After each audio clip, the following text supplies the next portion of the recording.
we if we're only seeing what's in front of us, it's like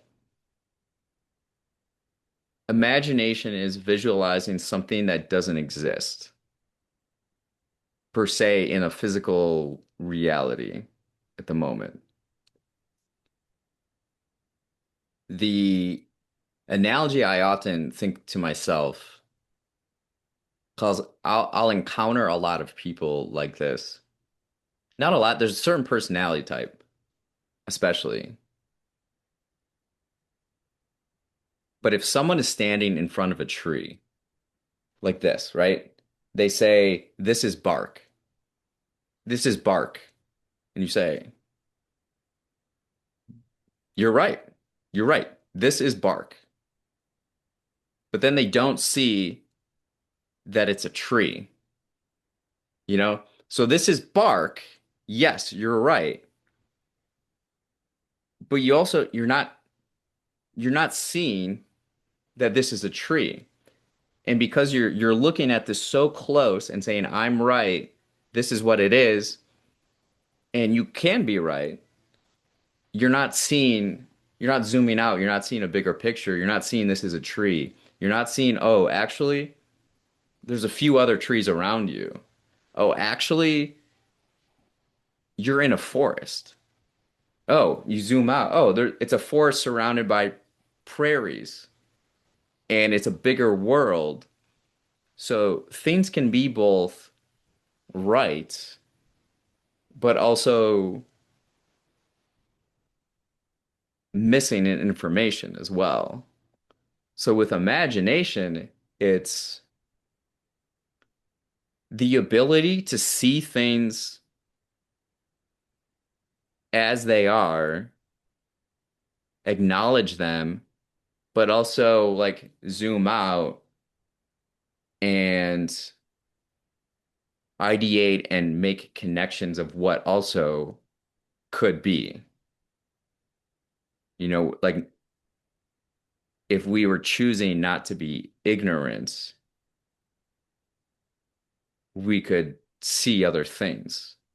We would be open to other things rather than closed and only saying this is I'm right, so this is it. You know what I mean? Yeah, yeah, I get it. But I feel like in this context, lack of imagination, like based on how you explained it, like how, I don't know, like seeing the world, I don't know, just seeing the world not as it possibly could be, but saying that like the world is probably just not going to reach some kind of perfect aspect. I feel like, isn't that the same thing as what you're saying about like lack of imagination? I think it depends on how we define it. Like I feel like most people are defining it by their own lifetimes because they can't imagine life without their own existence. So maybe that's like an ego thing and not stepping outside of oneself and seeing like, oh, I'm actually a part of something bigger. It's not just about me and my own world. Um, the possibilities then open up with humanity. If there's no time frame and we're talking about like